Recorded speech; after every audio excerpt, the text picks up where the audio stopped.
I had always believed in the strength of family. That was the foundation I built my life on, the idea that no matter what, your family would always stand by you. I gave my heart and soul to raising Ethan, my only son. He was my pride, my reason to wake up every day with purpose. But now, as I sit in this empty house, I can't help but feel like a fool. The phone call came on a Thursday morning, and I'll never forget the coldness in Ethan's voice. "Mom, I need to talk to you about something," he said, and right then, I knew something was off. Ethan rarely called unless it was something serious. "What's wrong, sweetheart? You sound different," I asked, trying to keep my voice calm. There was a long silence before he spoke again. "It's about the company. I found some discrepancies in the accounts, large ones, and they point directly to you." I froze. The world around me seemed to slow. The hum of the refrigerator in the background, the only sound that filled the room. Discrepancies? What was he talking about? I had never touched any of his company's finances. I didn't even know how. I spent my days volunteering at the local senior center, helping at the church, gardening, nothing even close to anything related to the business. "Ethan, you have to believe me. I didn't do anything wrong," I said, my voice shaking. But he wasn't listening. "I don't know what happened, Mom, but the evidence is clear. The audits show money missing, and your name is on all of it." Tears welled up in my eyes, my heart breaking as the weight of his accusation crushed me. My mind raced. What could he possibly mean? Where would I even begin to defend myself against something so impossible? I couldn't breathe. "I'm sorry, but I have no choice. I'm filing charges," he said, his voice distant now, like he was talking to a stranger. "Ethan, please, don't do this. I love you," I whispered, but there was no reply. The line went dead. I sat there in stunned silence, my hands trembling. I didn't know what to do, where to turn. The walls of my own home felt like they were closing in on me. It was as if the world had shifted, and I was suddenly on the outside looking in. How could he do this? How could my own son accuse me of something so vile, so utterly false? I didn't have any answers, only questions. The hours passed in a blur, my mind spinning with 1,000 thoughts. I had to fix this. I had to make Ethan see that there was no truth to his accusations. I couldn't just let him believe that about me. But as I sat there, I realized something. He wasn't going to listen to me. He wasn't even willing to hear my side. The evidence was already stacked against me in his eyes, and no matter how much I begged or pleaded, he had made up his mind. I knew then that I had to do whatever it took to clear my name, to restore the bond that once existed between us. But how? Where could I even start? I reached for my phone, my fingers numb, but as I scrolled through my contacts, I realized there was no one left to call. Ethan had always been my everything. My friends had faded away over the years. I had no one, just me, my doubts, and an empty house. In the days that followed, I tried reaching out to him, leaving voicemails, sending texts, even emailing him at work, but nothing, not a single response. It was as though he had vanished from my life completely, and the silence between us grew unbearable. The pain of being shut out by your own flesh and blood was like nothing I had ever known. I tried to stay strong. I told myself that eventually, he would come around. He couldn't possibly believe I had stolen from him. But deep down, a terrible fear gnawed at me. What if this was the end? What if the son I had raised, the boy I had loved and nurtured, was lost to me forever? That thought kept me up at night, staring at the ceiling, my heart heavy with regret. The days turned into weeks. I couldn't go on like this forever. Something had to change. But how? How could I make him see the truth when he refused to even look at me? As the weeks stretched on, I became more desperate. Each attempt to reach Ethan seemed to only push him further away. He was avoiding me, intentionally. I was sure of it.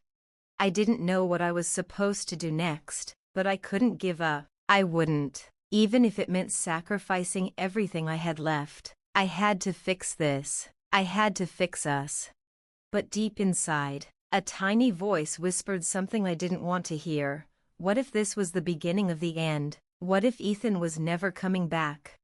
And so, as I sat in the silence of my home, the question echoed in my mind: how do you repair something when the other person refuses to even acknowledge the broken pieces? For now, I had no answers, only hope, and the desperate yearning to make things right again. The days blurred together, and with each passing hour, I felt the weight of Ethan's accusations grow heavier. There was a suffocating stillness that hung in the air, and no matter how much I tried to move, to fight back, it was as if the world was pressing in on me, pinning me down, leaving me unable to breathe. I had always thought I knew who Ethan was, but now, I didn't recognize him. This cold, distant person, the one who could so easily turn his back on his own mother, wasn't the son I had raised. I spent hours poring over the paperwork that had been sent to me, emails from the auditors, spreadsheets, records from the company's accounts, trying to make sense of it all. None of it made sense. There was no way I could have accessed the funds. Ethan had always kept the finances tightly under lock and key. I had no knowledge of the inner workings of his business. I had never asked for anything. The thought of taking something that wasn't mine was foreign to me. But still, the evidence seemed to say otherwise. I was in those files, my name attached to the transactions that made no sense. And the worst part? Ethan had already convinced himself that I was guilty. He didn't want to hear my side, didn't want to believe that this could all be some terrible mistake. I was already branded in his eyes, a thief, a betrayer, someone who had once been worthy of love but had now become a stranger. The phone calls that I made to his office, hoping to speak to him, always ended in voicemail. The texts I sent were read, but unanswered. I could feel the walls closing in, and with each rejection, each unanswered plea, I felt myself slipping further away from the woman I used to be, the woman who had hope, who had certainty. I had become a shadow of myself, consumed by fear and regret. I knew I had to find a way to clear my name, to prove my innocence, but where could I even begin? I wasn't a lawyer, I wasn't an investigator. I was just a mother who had been betrayed by the one person she had trusted more than anyone else in the world. The first thing I did was visit his office. I stood outside the sleek building that once felt like a symbol of his success, my hand trembling as I gripped the handle of my purse. The glass doors loomed before me, cold and impassable. I hesitated. What would I even say to him? Would he even listen? I stepped forward, my heart pounding in my chest, and I walked through the doors, past the receptionist, who barely looked up as I approached. "I need to see Ethan," I said, my voice tight. "I'm sorry, ma'am, but Mr. Davis isn't available right now," she replied, her tone professional but dismissive. "I have to speak to him," I insisted. "It's urgent." She didn't budge. "I'm afraid he's in a meeting. Would you like to leave a message?" I swallowed hard. I could feel my frustration rising, my desperation growing. "No, I don't want to leave a message. I need to speak to him in person." I could tell she was starting to get uncomfortable, but I wasn't going to give up. I had come this far, and I wasn't going to turn around without at least trying. "Please, just tell him I'm here. It's important." Finally, she relented, picking up the phone and dialing his office. I waited, standing there like a fool, watching the minutes tick by. When she hung up, her face was apologetic but firm. "I'm sorry, ma'am. Mr. Davis has asked that you not be allowed to speak to him. He's made it clear that he doesn't wish to discuss anything with you." My heart sank, and I felt the floor beneath me shift. My own son, the man I had given everything to, had blocked me out completely. It wasn't just the accusation, it was the coldness, the complete dismissal of me as a person, as his mother. The pain of that realization hit me harder than any financial scandal ever could. I left the office that day, defeated, my shoulders slumped, my mind racing with 1,000 thoughts I couldn't quite grasp. What did Ethan think of me now? How had we gone from being so close to this? The distance between us felt like an insurmountable chasm, and I was standing at the edge, unsure of how to cross it. I came home that evening and sat in the dim light of the living room, the television flickering quietly in the background. I hadn't bothered to turn it on. There was nothing on TV that could distract me from the storm of emotions inside me. As I sat there, my mind wandered back to the times when Ethan was small, his first steps, his first words, the way he would run to me after school, excited to tell me about his day. He had always been my baby, my little boy. But now, he was a man who had accused me of something unthinkable, a man who refused to even look me in the eye. I knew I had to do something, but what? How could I fix this? I couldn't force him to listen to me, to see the truth, but I wasn't ready to give up, not yet. I needed to find the evidence that could exonerate me, that could show Ethan that I was innocent, but where? Who could help me? And as I sat there in the growing silence of my home, I couldn't help but wonder, what if this was the point of no return? What if I had already lost him? Days turned into weeks, and the feeling of being trapped became suffocating. Every attempt to reach out to Ethan felt like I was knocking on an impenetrable wall. Each door that once opened to me now closed tighter than ever. I couldn't just sit by and let the world assume I was guilty. But the more I pushed, the more I was rejected, and with each failed attempt to make contact, a piece of me seemed to break off, until all I had left was a hollow version of myself, desperately clinging to something that was slipping away. I couldn't stay still. I had to do something, anything. I couldn't just let the people around me believe Ethan's version of events. The accusations were already becoming the talk of the town. I could feel it. My neighbors, once so friendly, now gave me wide-eyed looks when I passed by. The whispers behind closed doors were growing louder, and I knew that if I didn't do something soon, it would be too late. I decided to take matters into my own hands.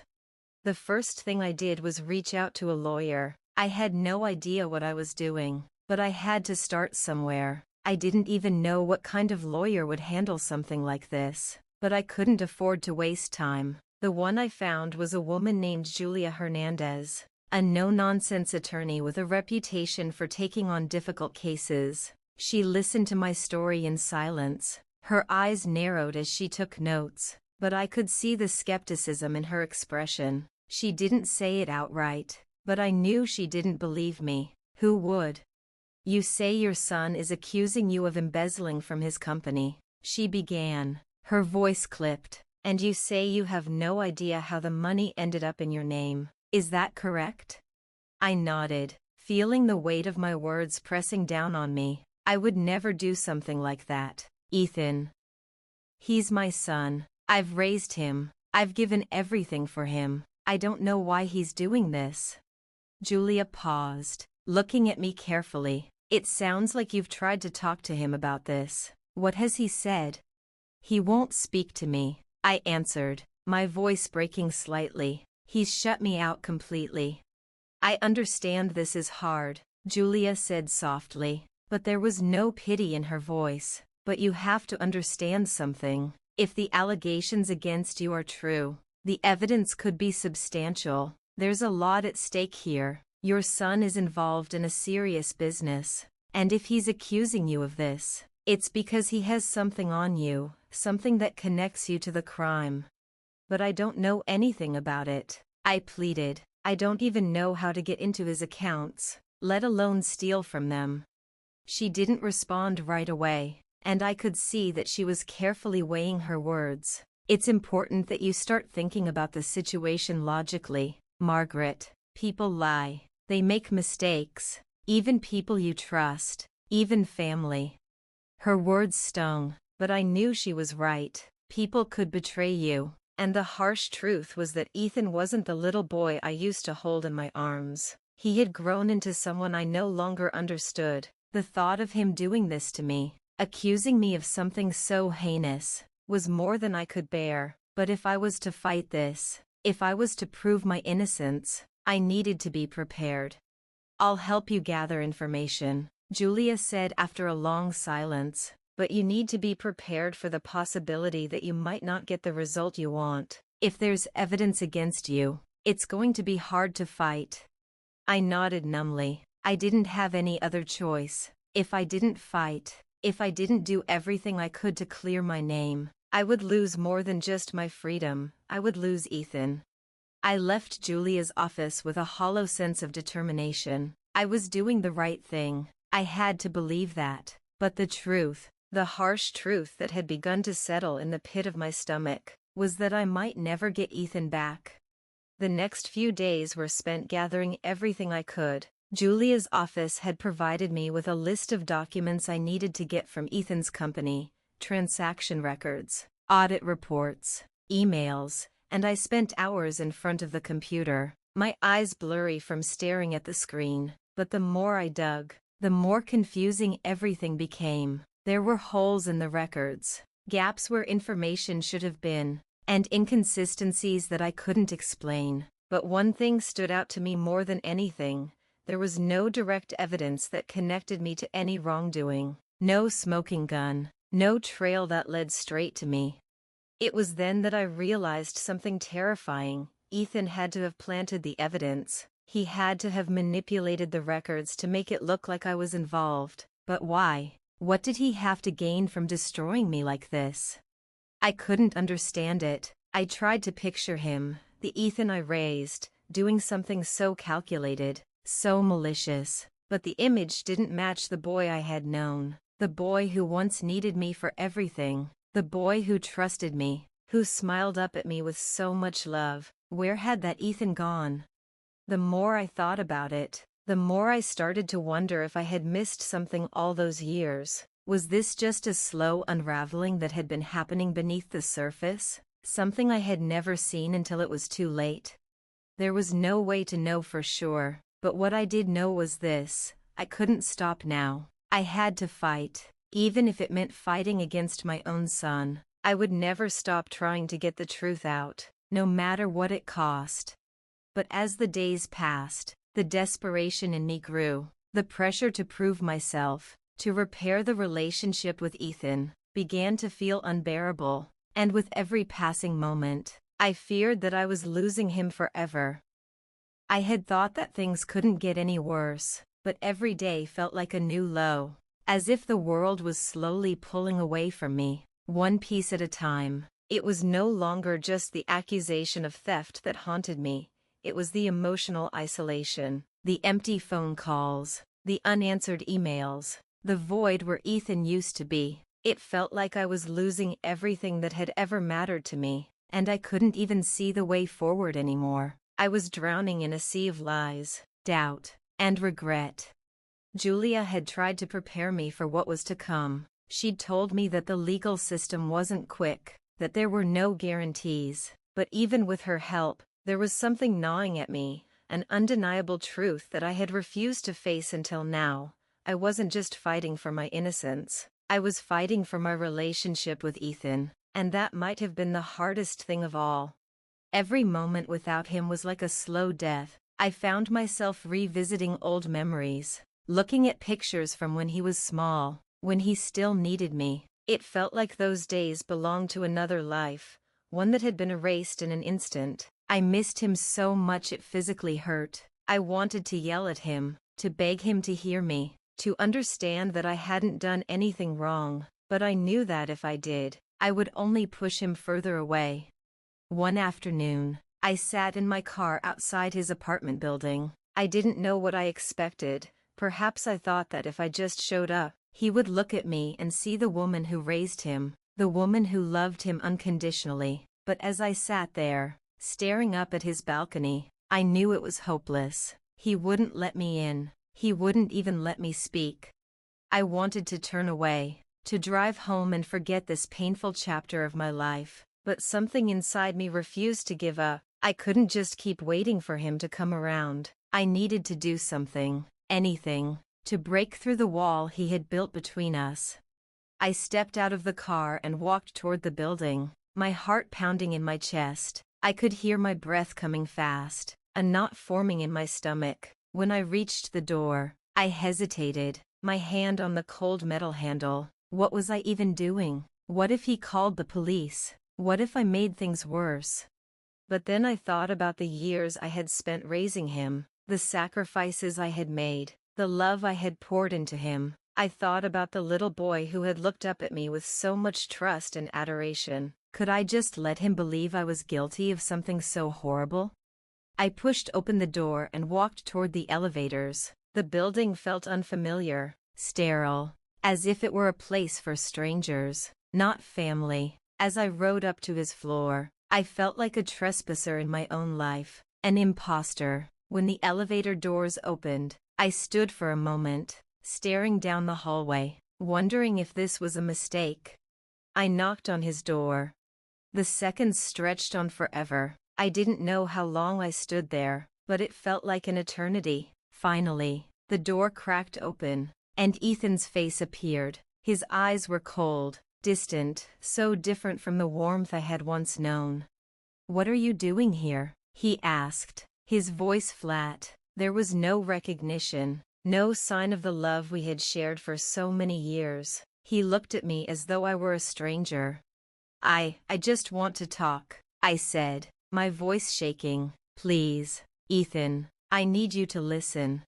He didn't open the door any further. Instead, he crossed his arms, a defensive posture that told me everything I needed to know. He wasn't interested in hearing anything I had to say.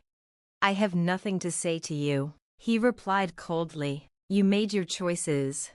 My heart twisted at his words. I couldn't believe it. This was the son I had raised, the boy who had once clung to me for comfort, and now, he was standing before me, a stranger, accusing me of things I could never imagine doing. I wanted to scream at him, to tell him everything, how much I loved him, how I would never hurt him, how desperate I was to make things right, but I couldn't.